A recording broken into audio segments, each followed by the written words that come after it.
Salam alaikum, Azul Fillaoun, bonsoir.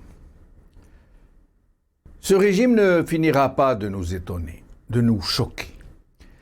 Ses ressources sont inépuisables quand il est dans la manipulation, dans l'hypocrisie, dans le recours à son sempiternel fonds de commerce mémoriel, au nationalisme étriqué, à la stigmatisation de l'ennemi extérieur.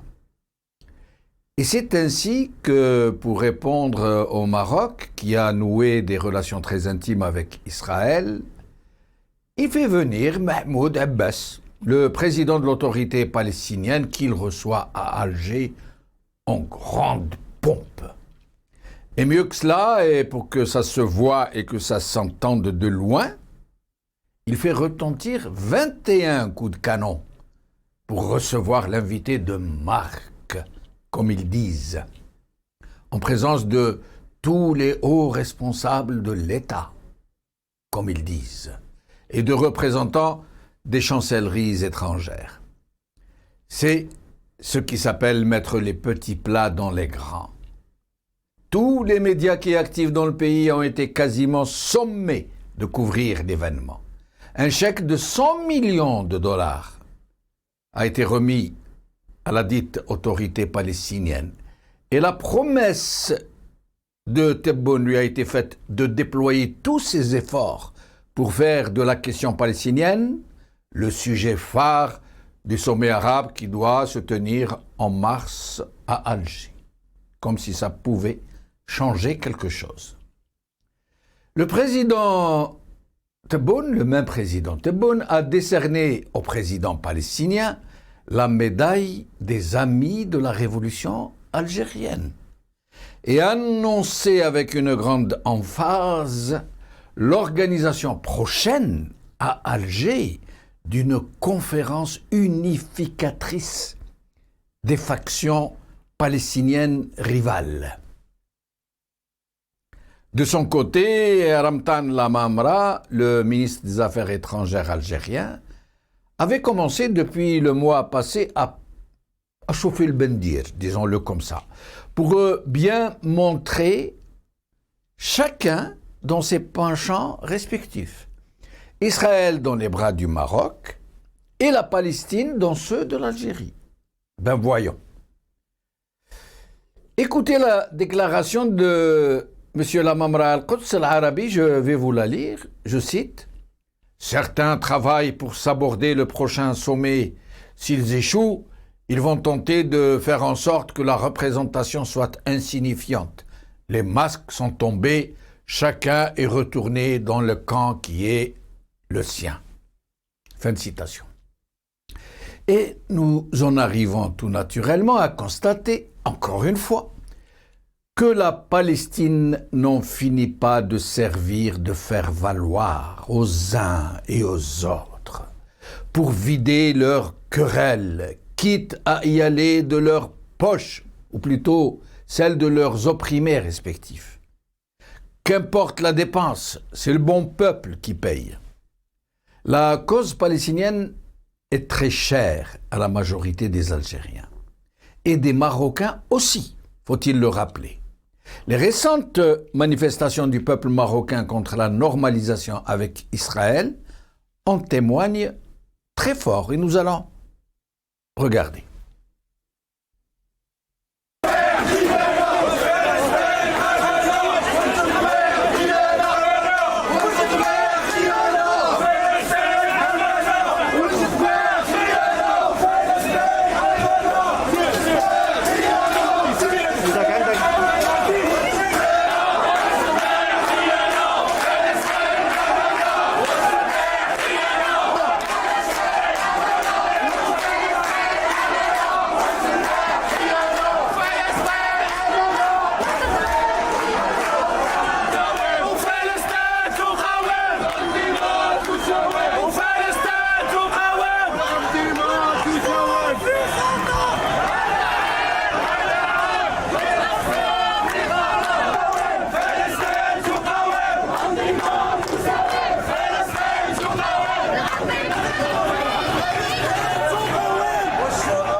Mais qu'un régime aussi prédateur que celui qui a volé la souveraineté des Algériens sur leur propre destin, sur leur propre pays, s'érige ainsi en champion d'une cause aussi noble, aussi chère au cœur de tous les hommes libres, quels qu'ils soient et quelle que soit leur religion, est réellement choquante.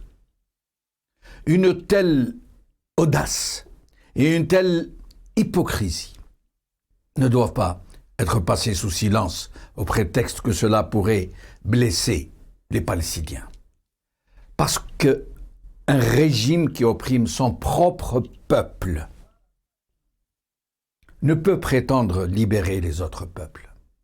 Un régime qui emprisonne ses citoyens parce qu'ils manifestent leur aspiration à la démocratie ne peut pas se targuer d'être le champion des causes justes. Un régime qui déploie une véritable subversion pour diviser les Algériens et les dresser les uns contre les autres ne peut pas réconcilier les Palestiniens entre eux. Un régime qui jette son voisin dans les bras d'Israël et qui se sert de la Palestine pour se faire mousser n'est en rien honorable. En somme, cette énième sortie est un peu comme une cure de Flitox pour asthmatique en crise.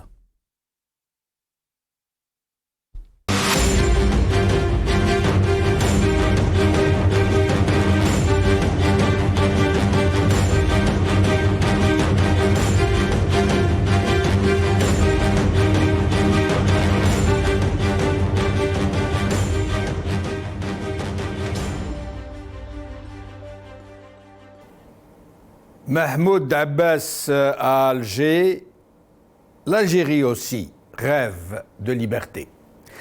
C'est le titre de notre émission d'aujourd'hui et pour en parler, j'ai le plaisir de recevoir Yamina Amgharaoui, syndicaliste et militante des droits de l'homme depuis Alger. Yamina, merci d'être avec nous. Merci. Oui, Yamina, on vous a pas très bien entendu. Ah ben, je dis, c'est moi qui te remercie. Merci pour l'invitation. Merci. À tous les invités, aux téléspectateurs qui regardent le Magharibi en ce moment. Merci, Yamina. Alors, Moussab Hammoudi, universitaire, chercheur, analyste politique qui est avec nous depuis Paris. Moussab, merci d'être avec nous. Merci pour l'invitation, Jamel Dine. Bonsoir à vous, aux invités, aux téléspectateurs et à l'équipe technique. Merci. Jamel Gessoum, président du Rassemblement des Algériens de France, qui est avec nous depuis Paris aussi. Jamel Gessoum, merci d'être avec nous. Bonsoir Jamel Dine, merci pour l'invitation et un bonjour à l'ensemble des invités et à vos téléspectateurs. Merci. Yamina Amgharaoui, Jamal, j'ai failli dire Jamal Ould Abbas. Monsieur Abbas est donc le président de l'autorité palestinienne, est arrivé à Alger où on l'a fait venir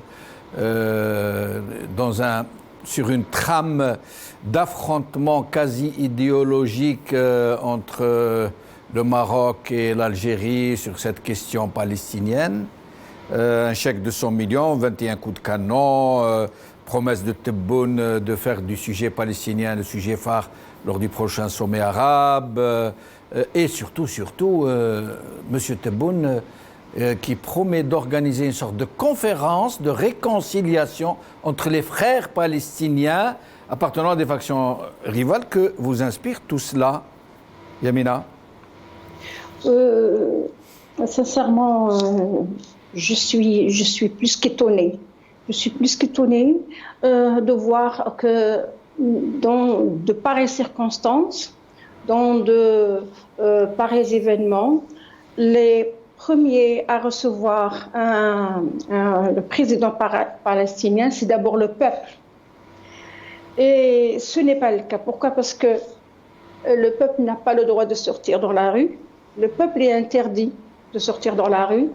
Le peuple est interdit non seulement de sortir dans la rue, mais de porter son emblème, de porter son drapeau national pour lesquels sont sacrifiés des millions d'Algériens à travers l'histoire. Donc, c'est vous dire un petit peu que ce pouvoir ou ce système fait tout à l'envers. Il fait absolument tout à l'envers. Moi, je suis étonnée de voir qu'aujourd'hui, il y a des gens qui veulent marcher sur la tête. Or, tous ceux qui veulent marcher sur la tête vont à l'échec. Donc, la tête est faite pour penser et non pas pour marcher dessus, et non pas pour marcher. Donc, je crois que c'est ce que fait ce système-là.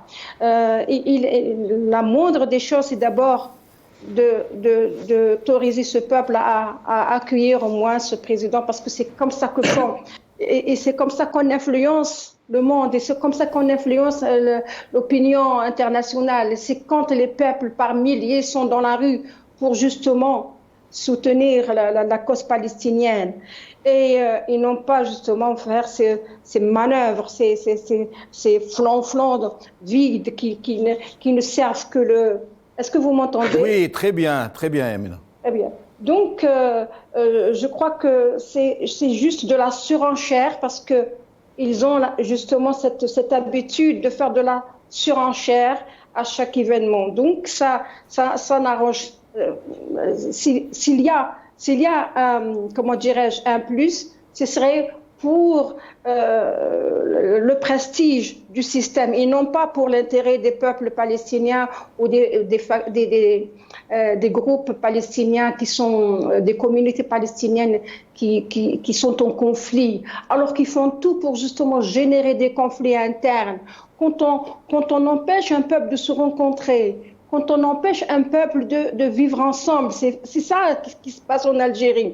On nous empêche de vivre ensemble, on empêche d'aller en Kabylie, on empêche les gens de la région de la Kabylie d'aller à Oran, on les arrête pour la simple raison qu'ils ne résident pas à Oran. Donc c'est pas ce système-là qui a la capacité ou l'intelligence de réconcilier d'autres peuples qui sont peut-être plus comment dirais-je, relativement plus libres et plus indépendants que nous, parce que ce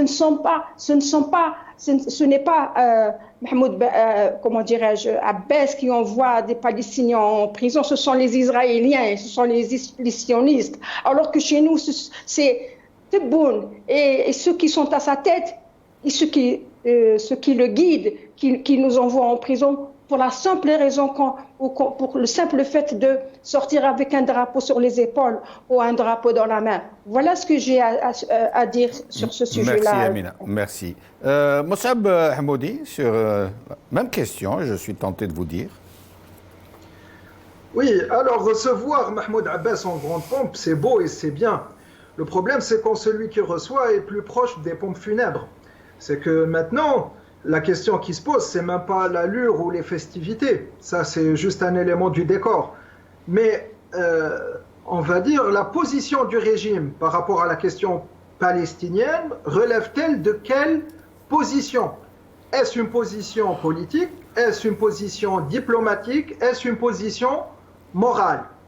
Eh bien, rien de tout ça.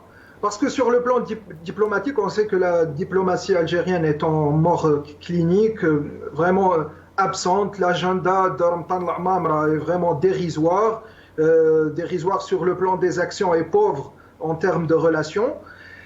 C'est aussi aucune implication déjà dans l'entourage, dans le voisinage, comme il est dit souvent. On a entendu récemment dire que dans la question libyenne, l'Algérie avait été sollicitée pour intervenir avant la Turquie et elle n'a même pas daigné répondre au courrier diplomatique. C'est dire qu'il y a une grande carence. Et ce n'est pas moral parce que le régime algérien était légitime et contre-populaire, déjà comme les Mahmoud Abbas à l'entité palestinienne. Votre interlocuteur précédent avait dit qu'il n'a pas incarcéré... Yamina Mgharaoui. Oui. Madame Mgharaoui a dit que Mahmoud Abbas n'a pas tué des Palestiniens. Si, il a tué des Palestiniens résistants et on a pas mal qui sont dans ces géoles. Et donc, la position du régime ne relève pas non plus de la morale, parce que le régime ne peut pas offrir ce qu'il n'a pas, c'est-à-dire la légitimité et l'élan populaire. Alors, c'est quoi tout ça? Ce qu'on a vu, ces festivités, ces fêtes foraines pratiquement, ça relève de la fausse prétention, ça relève plutôt du besoin de virilité à défaut de légitimité.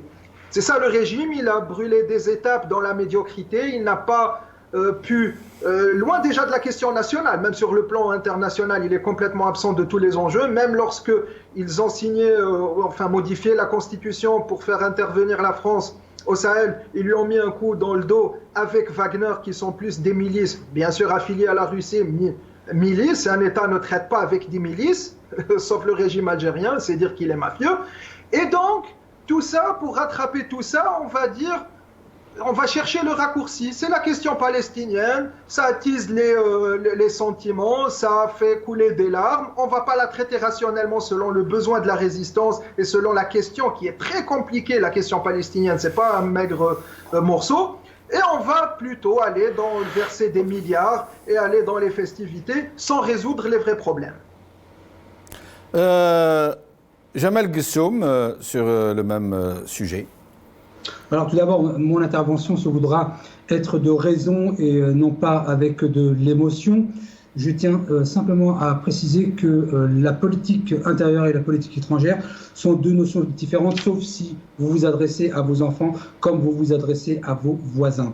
Le second point que je souhaiterais mettre en évidence, c'est la question historique, puisque vous, au sens impersonnel, vous semblez faire le parallèle entre le rapprochement du Maroc avec Israël, voulant dire que l'État algérien se rapproche de la Palestine pour faire contre-feu. Je tiens simplement à préciser pour l'histoire que la naissance de l'État palestinien s'est faite à Alger en 1988, il y a donc 33 ans. Donc ce n'est pas une question, comme le disait M. Moussarab, est-ce que c'est une position de principe? Non. Oui, c'est une position de principe immuable et sans forcément d'avoir d'intérêt géostratégique. Ce que je souhaiterais aussi mettre en évidence, c'est que la question, et M. Benchenou, vous l'avez précisé, les peuples arabes sont pour le peuple palestinien. Vous avez simplement peut-être omis de préciser que les centaines de manifestations qui se passent actuellement au Maroc, et je salue le peuple marocain, demandent aussi autre chose. Il y a aussi Isqat al-Dawla, c'est ce qui est dit dans les centaines de manifestations, mais cela, pour le Hirak marocain, malheureusement, personne n'en parle. Voilà ce que je souhaitais dire par rapport à cela. Donc il s'agit d'une position immuable, une position de principe de l'Algérie qui n'est pas née depuis le rapprochement entre le Maroc et Israël, mais qui a été la pierre édificatrice. C'est faite en 1988, et vous savez que pour la plupart des Algériens, que le sommet de la déclaration de l'État palestinien en 1988 a failli être repoussé par rapport au 5 octobre, mais l'Algérie, en 1988, avait déjà cette position de principe d'être avec le peuple palestinien et tous les peuples qui veulent se libérer. Que ce soit le peuple palestinien, que ce soit le peuple sahraoui. Et aujourd'hui se pose ici la question de nos frères marocains et marocaines qui manifestent tous les jours, mais cela, bien évidemment, personne n'en parle. Voilà ce que je voulais dire par rapport à cela, M. Benchenouf. Et je suis quelque peu... Et d'ailleurs, l'intervention de Mme Marraoui, qui est invitée sur votre plateau, m'a un petit peu gêné lorsqu'elle précise personne ne peut aller en Algérie, personne ne peut aller en Kabylie. Je tiens juste à préciser que la Kabylie fait partie de l'Algérie. Voilà ce que je voulais dire. Yamina, peut-être une réponse? Je suis désolée d'entendre, en tout cas, c'est sa mission. Moi, je trouve que c'est sa vocation naturelle de défendre le système. Ça ne m'étonne pas. Je le comprends parfaitement. Mais je le dis, et que pour nous, Algériens, qui sommes à l'intérieur de l'Algérie, nous sommes interdits de circuler librement. Et notamment ceux qui sont reconnus pour leurs activités syndicales, les journalistes. D'ailleurs, voyez un peu comment les journalistes sont contrôlés à tout bout de champ. Vous voyez comment on leur confisque leur carte professionnelle. Vous voyez les barrages qui existent et les poursuites et les filatures des activistes, des hirakistes, des syndicalistes, des journalistes, des défenseurs des droits de l'homme, les arrestations quotidiennes. Mais je ne comprendrai jamais qu'on puisse ignorer ou qu'on puisse cacher le soleil avec un tamis. Tous les jours que Dieu fait en Algérie, il y a des arrestations. C'est des arrestations arbitraires qui nous étonnent parce que il suffit que vous publiez une petite phrase sur Facebook, il suffit que vous dites par moment, vous écrivez Doula Badaniya Mchi Askaria pour qu'on vous convoque le lendemain. Les maisons sont perquisitionnées, les foyers sont fouillés, les ordinateurs, les téléphones sont confisqués à ce jour-là. Donc, si c'est cela la liberté, eh ben je suis étonnée de cette définition, de cette compréhension de la liberté de la circulation en Algérie. Donc, je dirais que quand on ne peut pas concilier, au contraire, quand on œuvre ou quand on fait tout pour créer, pour semer la confusion et pour travailler sur la division d'un peuple, on ne peut pas unir d'autres peuples. C'est ce qui se passe chez nous. Toutes les taxations qui se pratiquent aujourd'hui. Tous les jours, le pôle spécial de Sidi Mohamed siège contre des citoyens. Vous savez pourquoi on les fait comparaître devant le pôle spécial? C'est le pôle spécial qui est chargé des affaires de terrorisme. On les accuse de terrorisme parce que tout simplement ils se sont exprimés librement, parce qu'ils ont organisé tout simplement des actions de solidarité avec les suspendus, avec les licenciés, avec les victimes des incendies, avec les victimes du corona, parce que même le corona a fait des victimes chez nous. Ceux qui se sont solidarisés, ceux qui ont organisé des actions de solidarité par des collectes de dons, des collectes d'argent, sont poursuivis aujourd'hui pour collecte d'argent pour le terrorisme. Et ils passent tous les jours devant le pôle spécial à Alger. Au départ, je vais vous apprendre encore une chose. Il y avait 3 pôles spéciaux à Oran, à Constantine et à Alger. Maintenant, ils ont centralisé. Tout se passe à Alger. Vous savez pourquoi? Parce que la cour ou le tribunal de Sidi Mohamed s'est spécialisé justement dans les violations de la loi et dans les atteintes à la liberté des individus. Et c'est pour cette raison-là qu'ils ont centralisé toutes les affaires qui sont traitées ou qui font pas ou qui ont un lien avec les hirakistes au pôle spécial. Donc, vous sortez pour une marche, vous sortez pour soutenir un détenu parce que c'est son procès, et bien vous trouvez le lendemain convoqué au commissariat et mis sous liberté provisoire et emprisonné. Yamina, on voit derrière vous un arrière-plan fait de photos qu'on ne voit pas très bien. C'est quoi moi, je vois rien. Hein. Derrière vous? Elles sont importantes, ces photos? Non, j'aimerais savoir, est-ce que ce sont des photos de disparus, de détenus c'est des photos de détenus. C'est vrai, elles ne sont pas très précises. Oui. Il y a des disparus, il y a des détenus, surtout pour les femmes détenues. Hein, oui. Ah, voilà, merci. Merci. C'est vrai, elles ne sont pas très visibles. C'est vrai. Oui, en effet, on ne les voit pas très bien. Moi, ma curiosité m'a incité à vous poser la question. Ça ne peut être que ça. Hein. Ça ne peut pas être autrement. Eh bien, derrière Yamina Mgharaoui, évidemment, et Nasser Rouzlan, il ne peut y avoir que des photos de détenus ou de disparus. Ou des gens dont on a violé les droits. Ça ne peut être que ça. Alors, Mossab, est-ce que vous avez quelque chose à dire de spécial ou préférez-vous une question que j'ai pour vous? Rien ne me dérange, mais c'est juste déjà pour dire que les étudiants de sciences politiques, lorsqu'ils viennent, ils entrent en première année, ils découvrent ce monde-là. On leur dit que, contrairement à ce que M. Guessot m'avait dit, que la force de la diplomatie et de l'action extérieur, dans les affaires étrangères, tient de la force du front intérieur. Donc on ne peut pas séparer les deux, c'est un élément basique, c'est élémentaire. Et donc, il est, bon, si quelqu'un veut les séparer comme vue de l'esprit, soit, mais sur le plan de la pratique, c'est complètement erroné, voire ironique. Maintenant, la question palestinienne est une question très sérieuse. Et j'aimerais pas la dénaturer ou la mettre à la marge de la discussion, parce que c'est d'elle qu'il s'agisse. Et donc, je dirais juste qu'il y a des analogies, justement, entre le régime sioniste et le régime autoritaire algérien des généraux sécuritaires. C'est que les généraux sécuritaires et la police politique agissent en occupation vis-à-vis de leur population. C'est quoi le trait caractéristique du régime sioniste? C'est qu'il est raciste, qu'il a une colonisation de peuplement, c'est-à-dire effacer une race et s'accaparer du sol. C'est exactement ce qu'a appliqué le régime colonial français en Algérie, et c'est exactement ce que essaie de continuer le régime militaire, parce que depuis le Harak, il a sorti toute sa haine justement vis-à-vis à des composantes territoriales et des composantes ethniques ciblées. Et c'est justement, Moussab, un régime qui dit appeler les factions rivales à se rendre à Alger pour s'y rencontrer et discuter, parler, s'exprimer politiquement, librement, pour pouvoir enfin se réconcilier et voir ensemble vers les mêmes horizons ceux de la libération de la Palestine.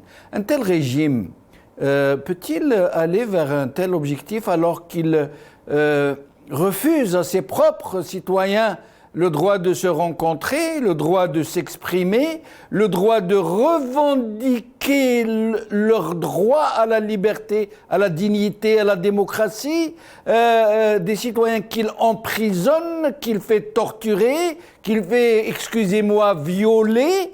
Est-ce qu'un régime est habilité à de telles attitudes, à de telles initiatives alors qu'il est en train de tout faire pour séparer les Algériens, les dresser les uns contre les autres? Vous avez vu cette politique d'anti-Kabyle, de zéro Kabyle, de désignation du Kabyle comme étant l'ennemi, l'allié du Mossad. Vous vous rappelez?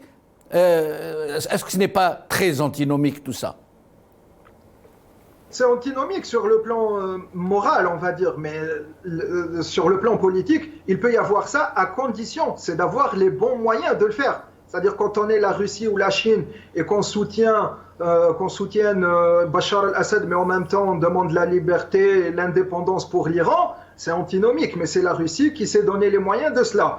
Mais quand on est un État militaire, un régime militaire qui a confisqué un pays aussi grand, aussi prometteur que l'Algérie, et qu'on n'arrive pas, même pas à se régénérer, c'est un régime qui n'arrive pas à se régénérer, ni dans sa façade militaire, c'est-à-dire le noyau dur qui gouverne, ni dans sa façade civile, c'est-à-dire les petites vitrines partisanes ou ministérielles ou dans la députation. Il n'a pas les moyens de cela. Donc tout ce qu'il dit, d'autant plus qu'il nous a habitués au mensonge, donc il nous a donné le raccourci très facile, c'est que c'est un État, c'est un régime. Il détruit l'État, mais c'est un régime. Il est en train de mentir, c'est-à-dire il n'a pas les moyens de son discours. Et ça, c'est son extrême faiblesse.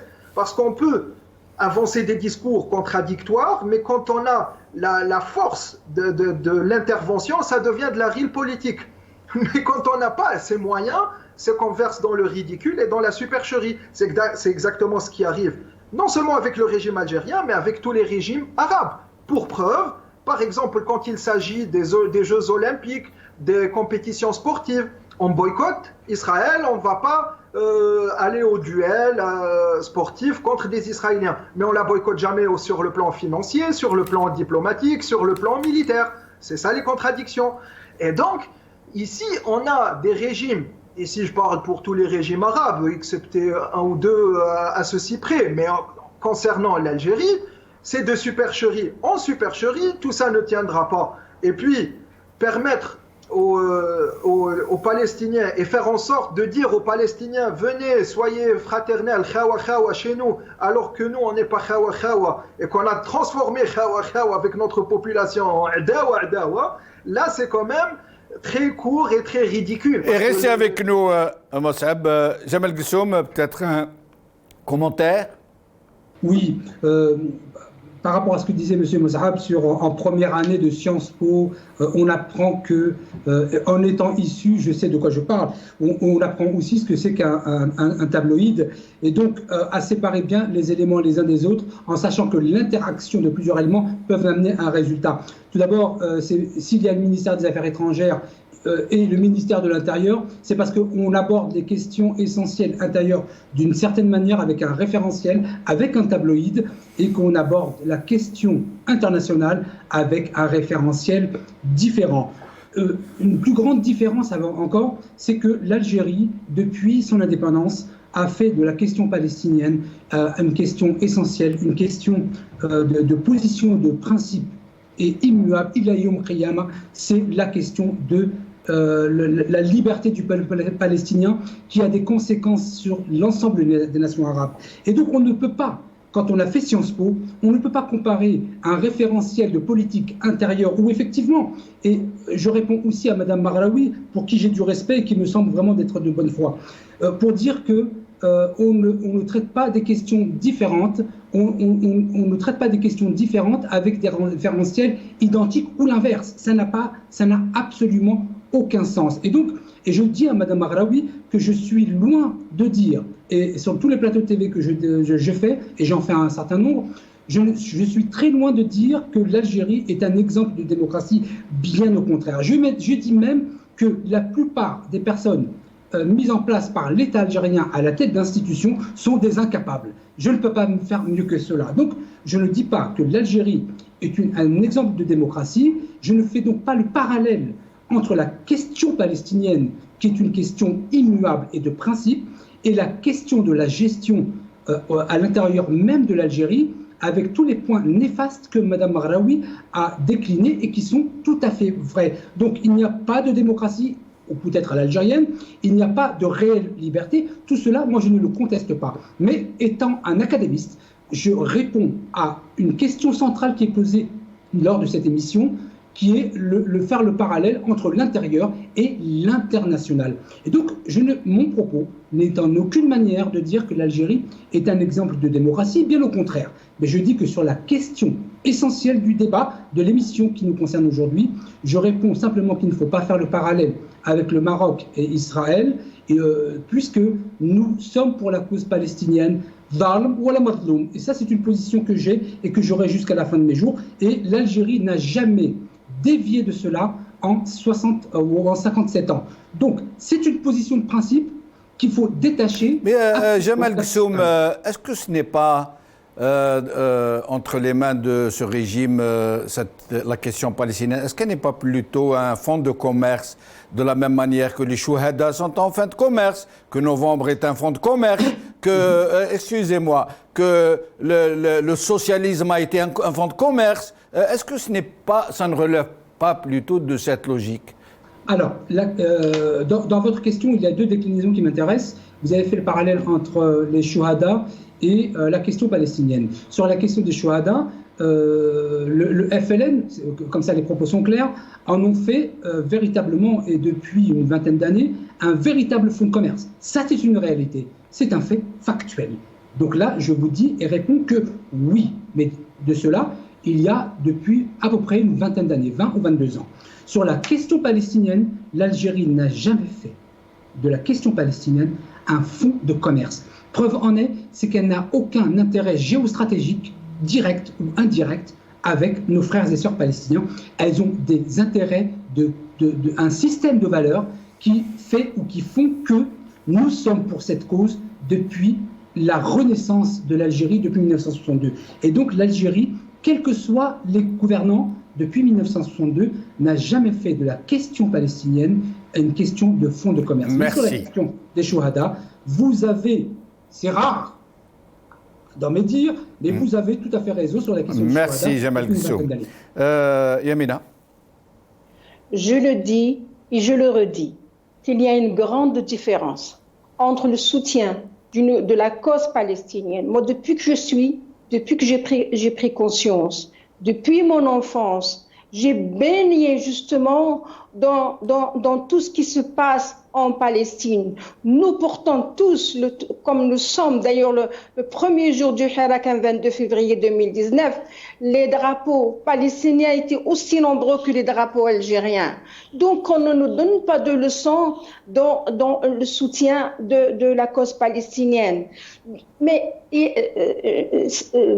la principale question est pourquoi justement en ce moment précis, pourquoi que justement, est-ce que vous m'entendez? Oui, oui, très bien. Eh ben, je continue, même s'il n'y a pas l'image, moi je continue. Très bien, donc, bien sûr. Voilà. Mais pourquoi qu'on nous empêche de sortir dans la rue pour soutenir la cause palestinienne? Il y a eu des sacrifices, il y a eu des assassinats d'enfants, il y a eu des assassinats de femmes, il y a eu l'envahissement militaire de l'Aqsa. Nous avons voulu sortir dans la rue en ce moment-là. La police nous a empêchés, on nous a arrêtés, on a passé des journées dans les commissariats. Donc, je ne peux pas ignorer tout ce qui se passe aujourd'hui. C'est justement c'est tout ce qui se passe aujourd'hui, tout ce qui se rapporte à la cause palestinienne et à l'affaire palestinienne en ce moment n'est autre qu'un fonds de commerce, pas plus.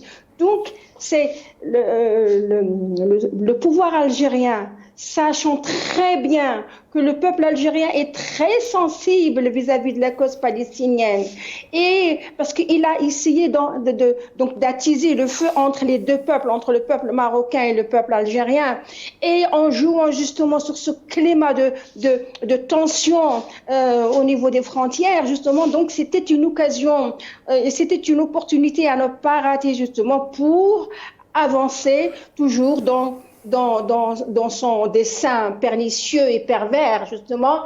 Et je le redis, que ce qui se passe, donc le soutien apparent de la cause palestinienne n'est qu'un fonds de commerce, n'est plus ni moins. Parce que je n'accepte pas qu'on me dise aujourd'hui que l'affaire ou que la liberté des peuples ou l'indépendance des peuples touche un régime qui n'est pas un système ou un pouvoir qui est illégitime, qui opprime son propre peuple, qui refuse, qui étouffe la voix de son peuple, qui refuse d'écouter son peuple et qui travaille justement sur la division et qui travaille il y a un petit souci.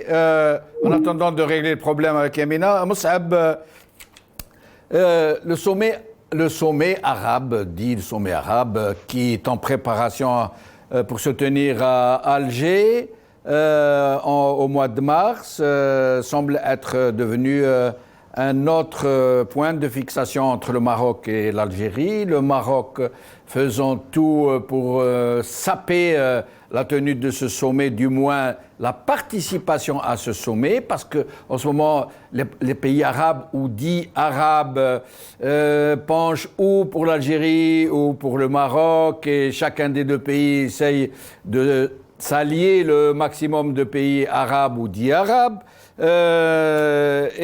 L'Algérie fait tout pour que ce sommet puisse se tenir, pour essayer de rétablir un peu les équilibres qui sont très largement en sa défaveur. Quand je dis l'Algérie, je parle du régime algérien, en fait. Mais, Moussab, ce sommet arabe, en fait, ça sert à quoi? Je suis tenté de dire ce machin. Ça sert à quoi? Est-ce que nous savons dans l'histoire une quelconque utilité de ce sommet? D'ailleurs, existe-t-il réellement un pays arabe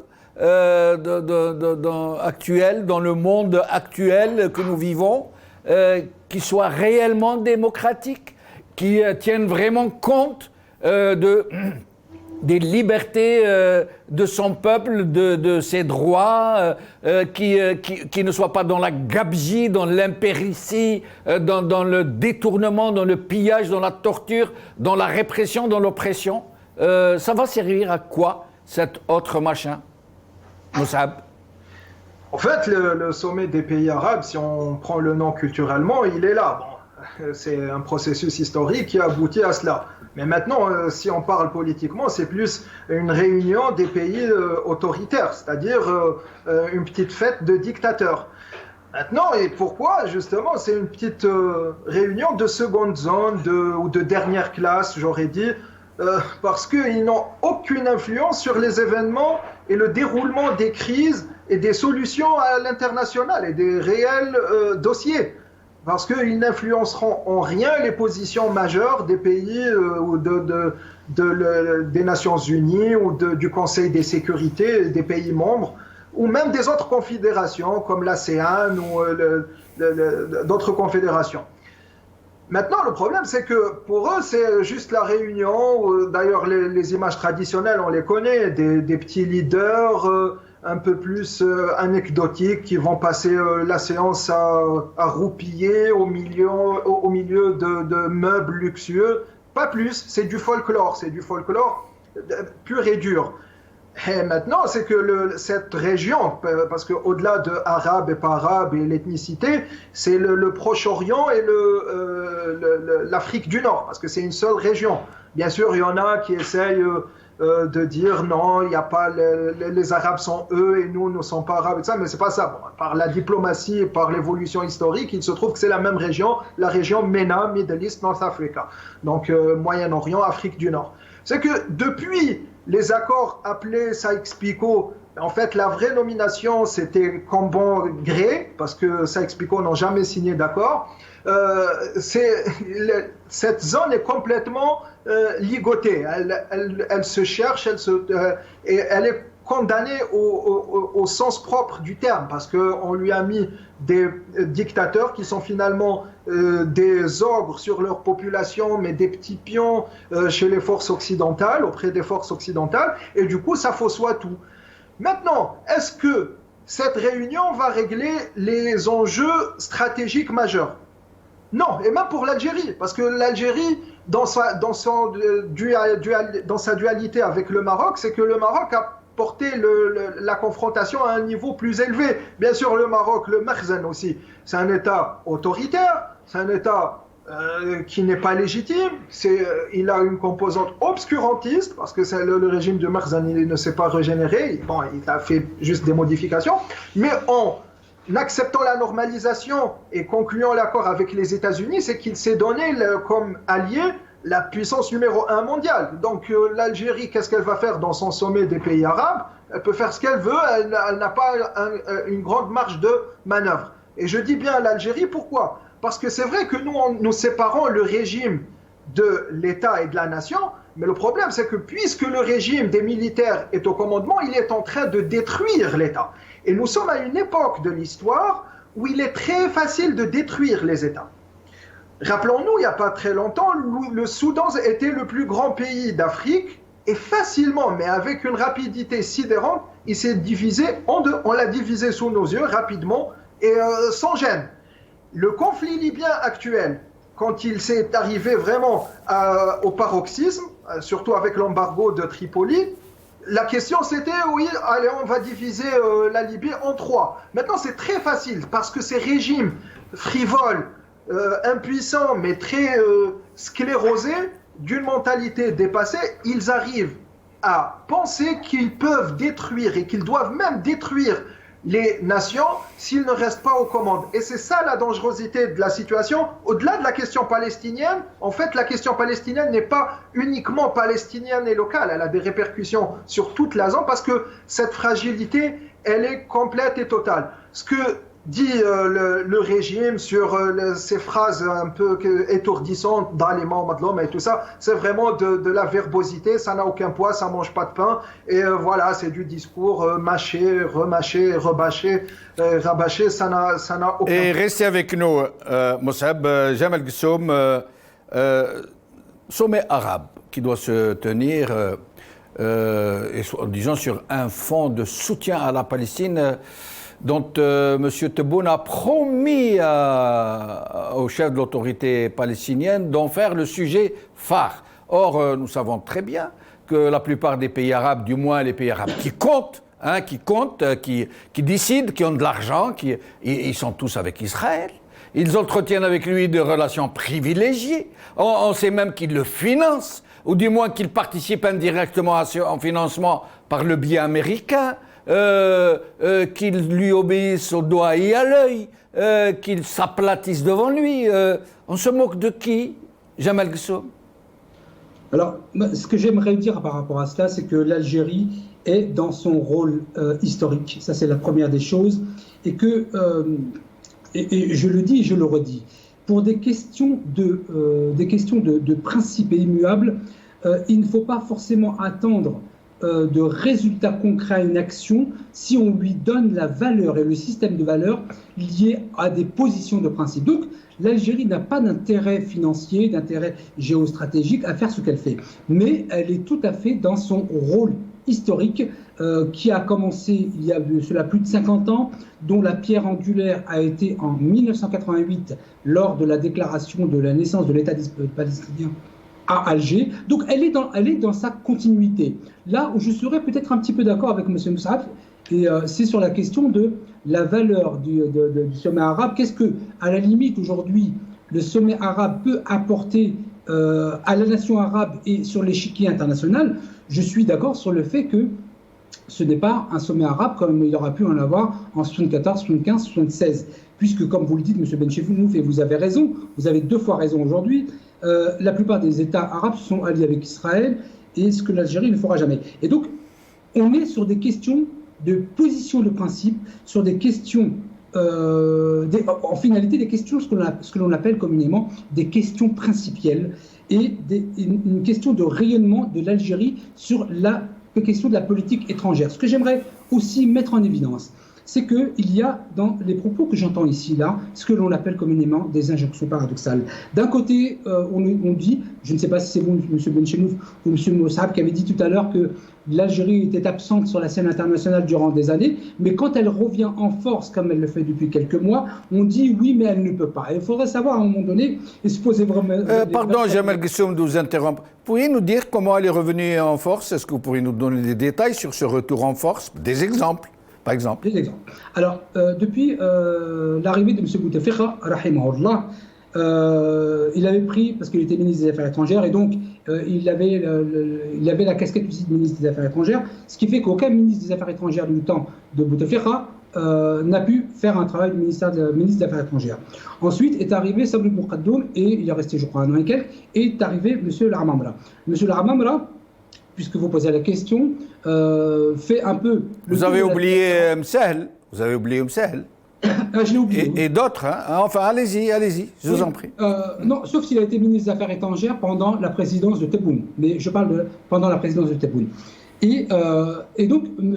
Laramamra a visité pratiquement les plus grandes puissances. Il a été reçu partout avec des positions, avec des échanges qui font que aujourd'hui, l'Algérie est reconnectée au système, je dirais, diplomatique et politique international. Est-ce que ce n'est pas juste de la langue de bois que vous êtes en train de nous faire? Parce que vous dites de grandes réalisations, un grand retour diplomatique. Je vous demande des exemples. Vous nous dites des lieux communs, des discours habituels, mais j'aimerais que vous nous citiez des exemples clairs de ce grand retour diplomatique. Mais M. Benchenouf, M. Laramamra n'est pas entrepreneur en bâtiment. Il ne va pas vous montrer un bâtiment qui a été construit la semaine dernière. Non, ce sont des choses qui se mettent en place au fur et à mesure du temps. Et ça, évidemment, la diplomatie et la politique internationale, ce n'est pas aussi pragmatique qu'on peut le penser. On n'appuie pas sur un bouton pour avoir un résultat. La question de réoccuper le terrain, et d'être... Comme en Libye, par exemple. Comme en Libye. Alors pour la question de la Libye, effectivement, là, on est sur une question où d'autres nations, que ce soit la Turquie, l'Égypte, les Émirats arabes unis, où tout le monde essaie de tirer son épingle du jeu, où la situation libyenne est bien plus compliquée de mon point de vue qu'en Syrie. Je connais très bien la Syrie pour y avoir été. J'ai été reçu par les principales personnes au gouvernement syrien, au gouvernement libanais également. Et donc la question libyenne est très particulière parce que il y a effectivement 2 forces en opposition avec des tribus. C'est très compliqué la Libye.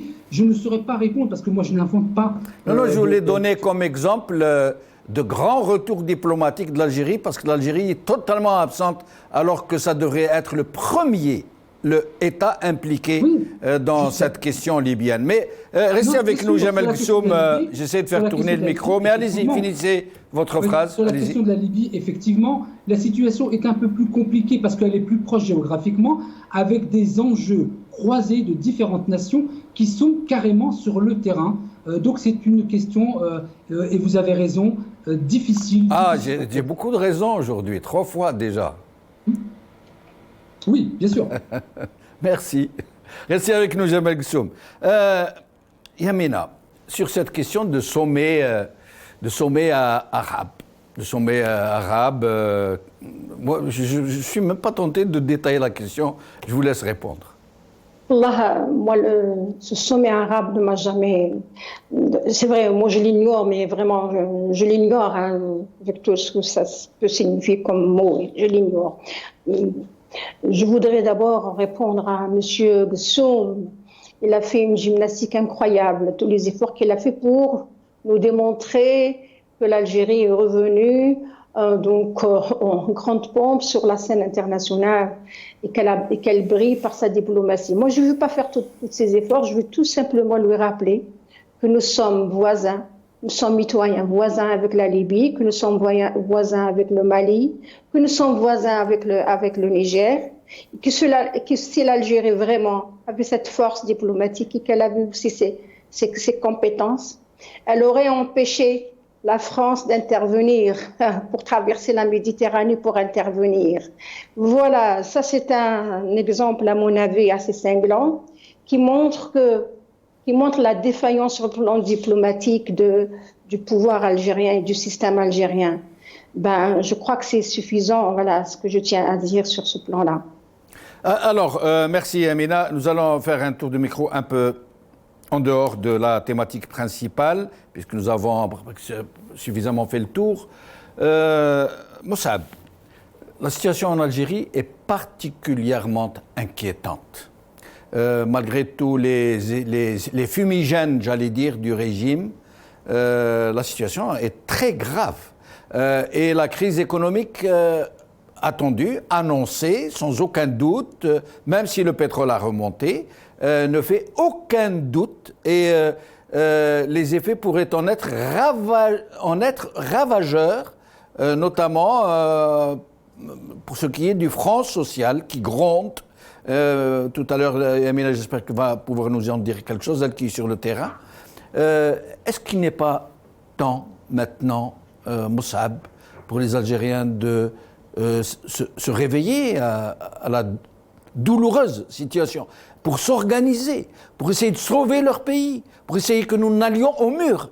Je m'excuse d'être aussi direct et aussi pessimiste, peut-être aussi alarmiste, mais réellement la situation est grave. Est-ce que nous n'avons pas le devoir, nous tous, chacun de son côté, d'essayer de faire bouger les choses, de ne pas laisser l'avenir de nos enfants entre les mains de ces gens qui sont en train de nous mener droit au mur?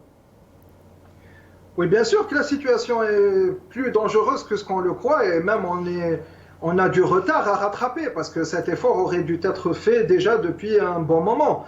Le problème, c'est que maintenant on a un État qui détruit, c'est-à-dire, il faut savoir, juste la parenthèse pour ceux qui font la louange de la diplomatie, c'est que l'Algérie à un moment donné a eu deux ministres des Affaires étrangères, c'était l'Amam Rahim Sahl, envoyés au même axe, la Chine et la Russie, bizarre. Et donc ce fonctionnement qui est dicté par la débilité du régime militaire ronge le pays et le détruit, et cela devait susciter un sursaut populaire. Non seulement populaire, mais surtout des personnalités politiques, de ceux qui se sont impliqués politiquement dans le Hirak. Le problème, c'est que le Hirak est une révolution. Mais à l'intérieur de cette révolution, certaines ou plusieurs postures ne sont pas révolutionnaires. Donc oui, bien sûr qu'il est temps et qu'il faut le faire. Nous, personnellement, on a notre frange dans le courant révolutionnaire, on a appelé à cela depuis 2019. On l'a dit clairement. Sauf qu'il y en a des fractions qui vont privilégier une posture utilitariste au niveau personnel. Ils veulent des gains personnels, ils veulent faire de la politique en temps de révolution. Il y en a qui font passer leur mouvement avant la mouvance du Hirak. Donc ça, ils ont un autre problème.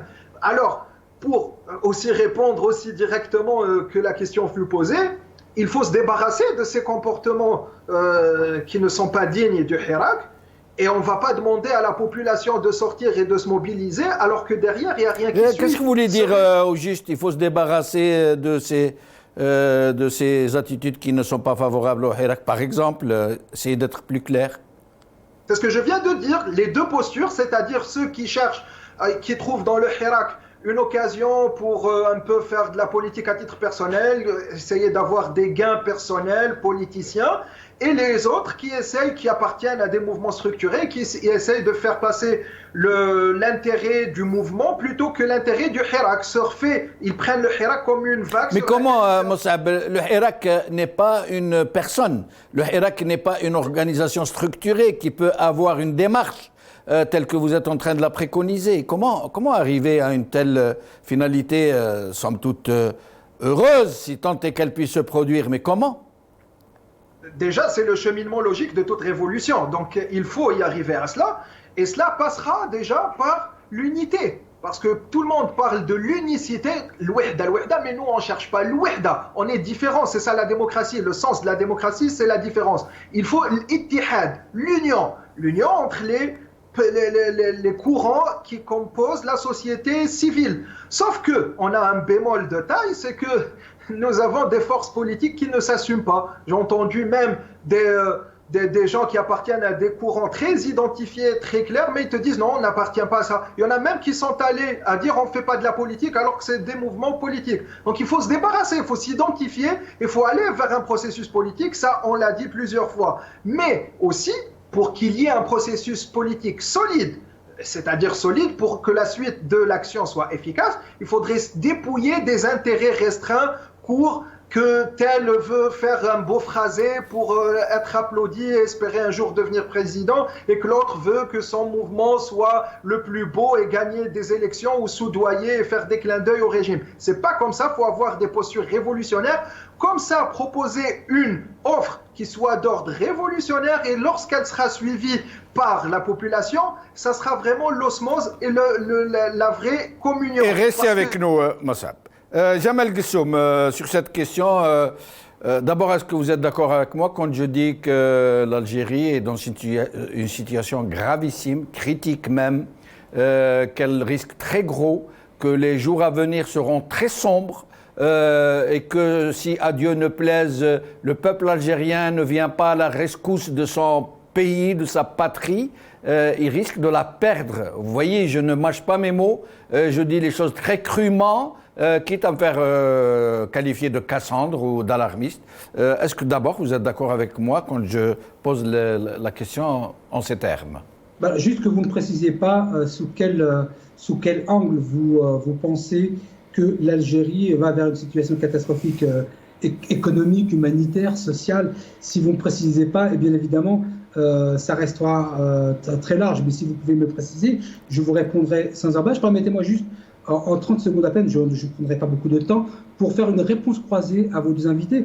Madame Maghraoui qui disait tout à l'heure qu'il y a une défaillance de la politique étrangère algérienne, sinon elle aurait pu empêcher que la France n'intervienne au Sahel. Je tiens juste à rappeler à Mme Maghraoui que l'opération Barkhane, c'est 2012-2013. M. Tebboune est arrivé en décembre 2019.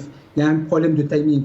Et également à M. Mossab qui parlait de deux ministres des Affaires étrangères, l'un en Chine et l'un en Russie, en omettant juste la question du timing.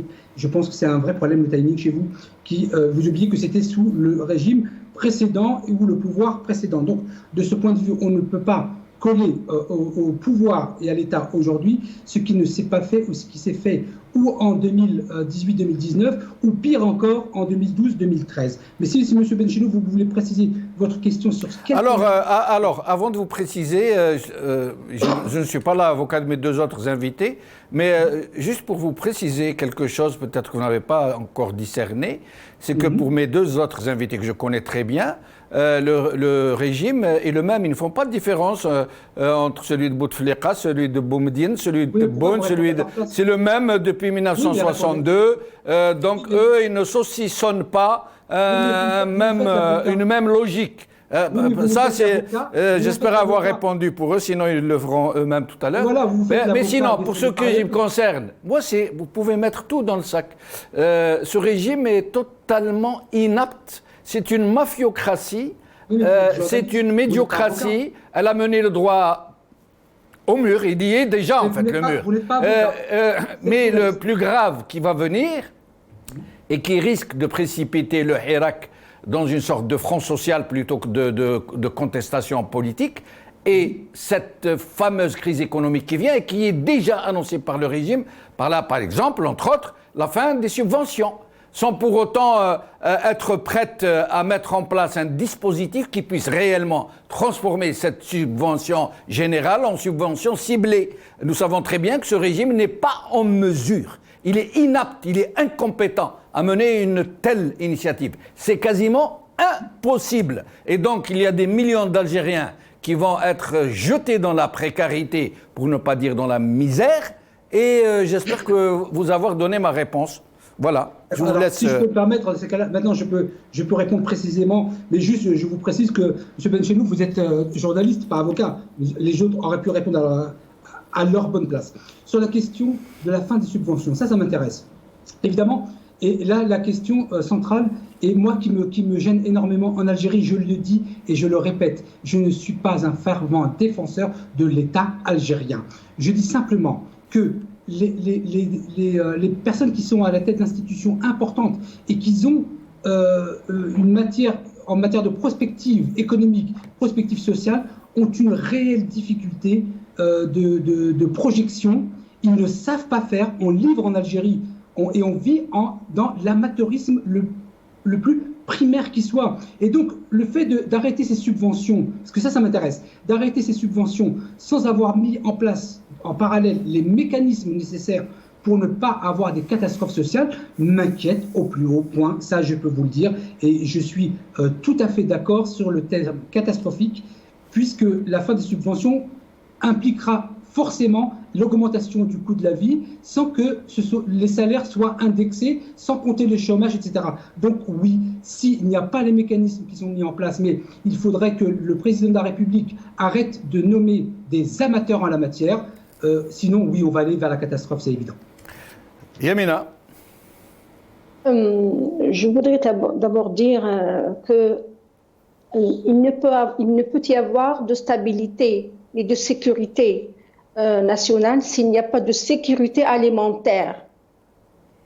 Et les pratiques actuelles du pouvoir elles vont toutes dans le sens contraire, c'est-à-dire qu'elles font tout pour générer des conflits. Je crois que c'est pas gratuit, c'est pas naïf du tout, et ça s'inscrit dans une stratégie pernicieuse du pouvoir qui compte justement pousser les citoyens à aller vers des révoltes, la révolte des affamés. Et la révolte des affamés, on connaît un bout, on connaît le résultat. Donc, je crois que c'est ce qu'ils veulent faire, parce qu'il n'est pas normal aujourd'hui que Tebboune ou son parlement est légitime, donc décide d'emblée, comme ça, parce que de supprimer les subventions sur les produits de première nécessité, alors qu'il fallait entamer d'autres procédures, qu'il fallait procéder à d'autres assainissements. Vous savez qu'actuellement, le système fiscal en Algérie, c'est le système le plus pourri, c'est le système le plus mafieux, c'est le système c'est un système qui encourage le régime des fiscalités. Le système fiscal algérien encourage et légalise la corruption à tous les niveaux. Il y a 2 lois majeures, 2 lois cadres qui justement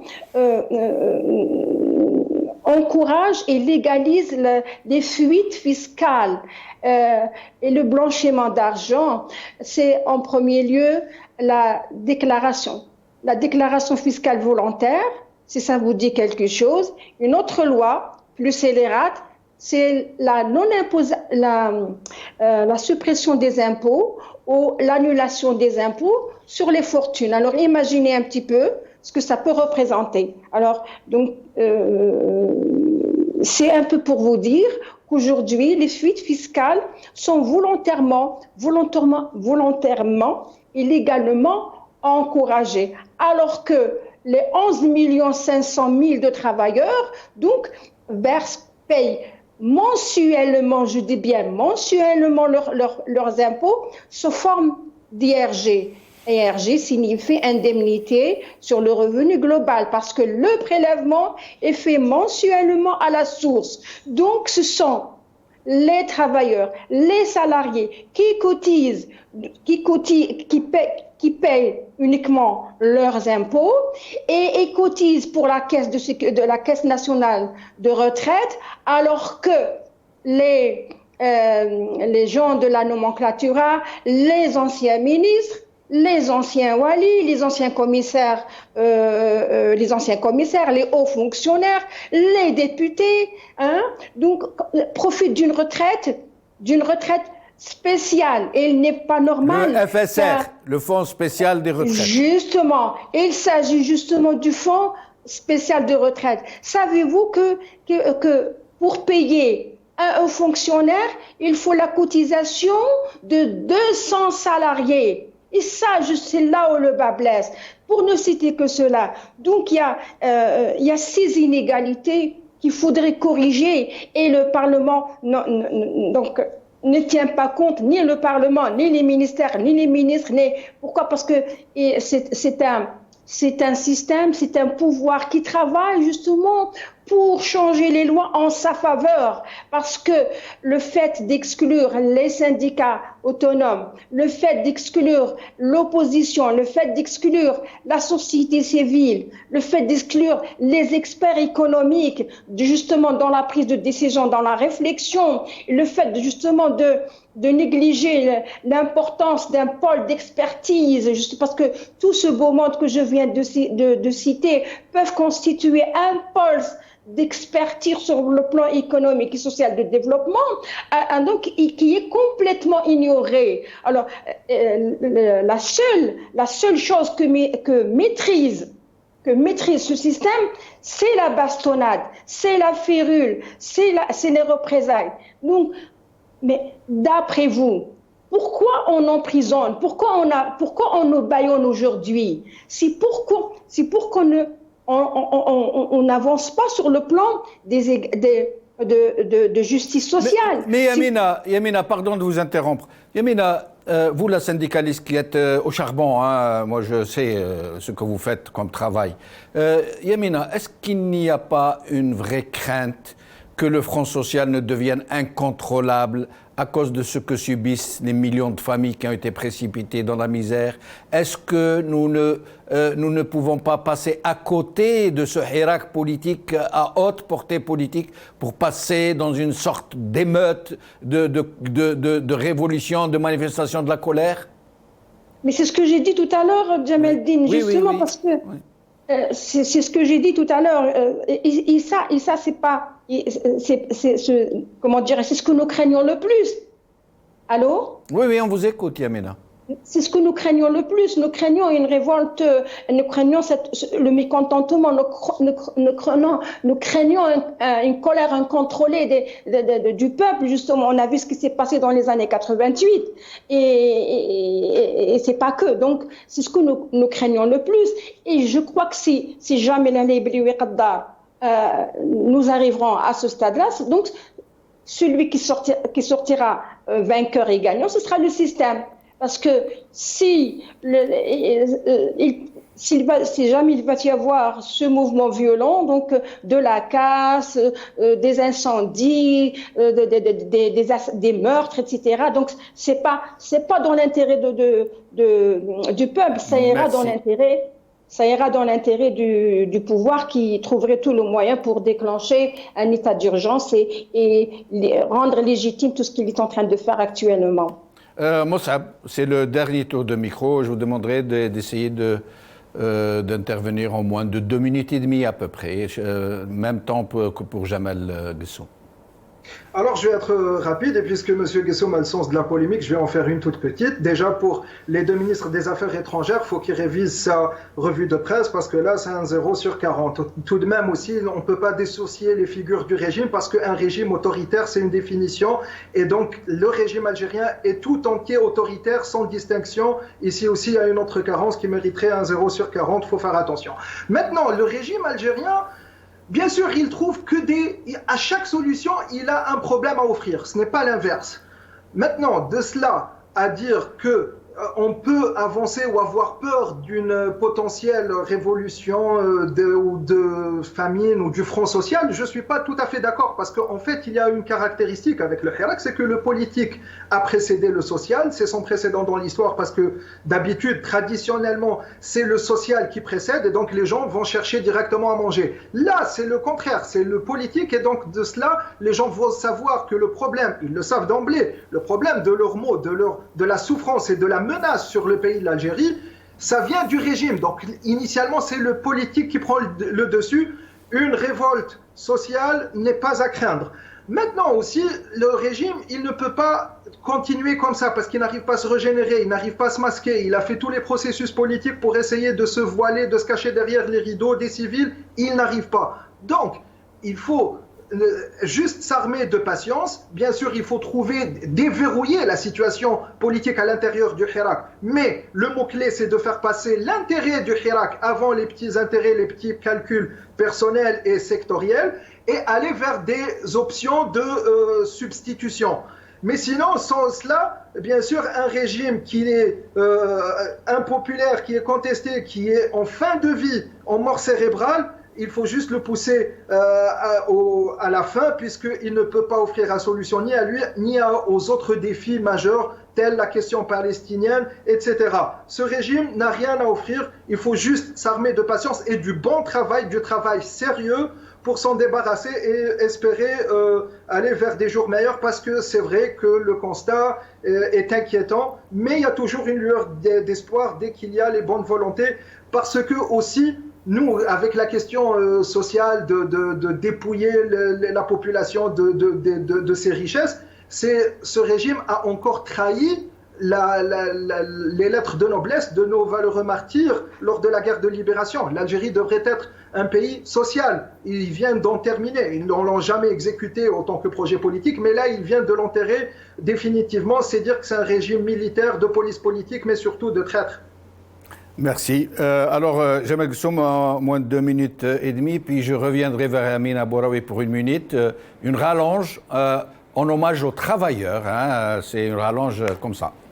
Jamel Guessoum. Oui, alors pour la note de 0,40 sur 40 de M. Mossad, moi qui fais Sciences Po à Paris, je suis assez étonné, et moi je vous donnerais 0 sur 100, mais en maternelle, pour ne pas dissocier deux gouvernements différents avec une absence de vision sociologique, en sachant que quand des personnes sont différentes, elles amènent forcément à des résultats différents. Donc 0 sur 100, mais pas à Sciences Po, mais en maternelle. Sur la question globale, moi, ce qui me chagrine un peu, ce qui m'inquiète un peu, c'est l'absence de prospective dans l'ensemble des institutions algériennes.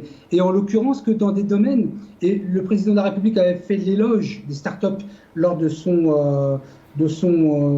sa campagne présidentielle, il n'y avait pas que cela.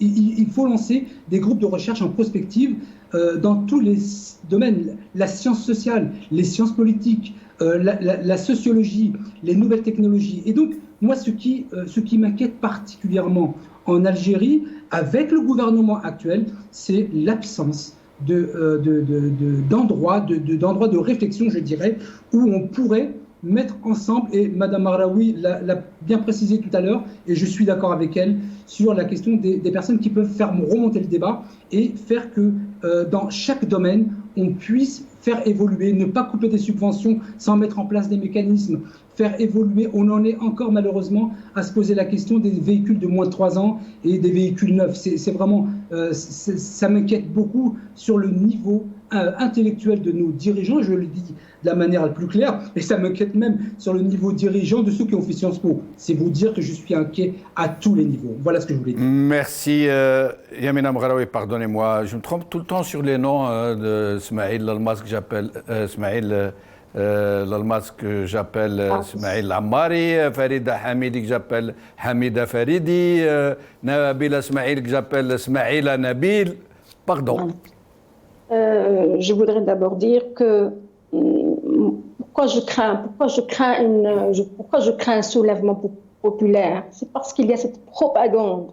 On a vu ce qui s'est passé, on a vu la réaction du peuple vis-à-vis des incendies de la Kabylie. On a vu la non-réaction du peuple dans la rue, je veux dire, vis-à-vis de la pandémie du Covid-19. Tous les jours, des centaines, tous les jours, des dizaines d'Algériens mouraient asphyxiés. Et ça, moi, je ne suis pas prête pour l'oublier. Je ne suis pas prête à oublier tout ça. Les gens ne sont pas descendus dans la rue. Ça veut dire beaucoup de choses. Ça veut dire que la propagande a vraiment réussi. Ça veut dire que les gens sont vraiment embrigadés sur le plan moral du matin au soir, on vous diffuse des fausses informations qui sèment la confusion, qui vous aveuglent, qui vous détournent justement de la réalité, alors que les médias doivent en quelque sorte aider à la formation de l'opinion nationale. Et c'est le contraire, c'est cette colossale, océanique des informations aujourd'hui qui nous empêche de voir le bout du tunnel, qui empêche le citoyen lambda de voir le bout du tunnel et de comprendre réellement ce qui se passe. Merci de même. Merci Yamina Mghraoui, merci Moussab Hammoudi, merci Jamel Ghessoum, merci à vous, chers amis, d'avoir suivi cette émission. Restez avec nous, vous allez voir Monsieur Tebboune et le dialogue palestinien avant de vous quitter. Qawala khair, bislama. نطمح احنا كذلك أن نقوي الصفوف الفلسطينية بالوحدة الفلسطينية. على هذا الأساس خديت الرخصة من أخي الرئيس أبو مازن أننا سنجمع كل الفرقاء الفلسطينيين في الجزائر في أقرب وقت إن شاء الله. ربما تكون مقدمة للوحدة العربية التي نطمح إليها من خلال القمة.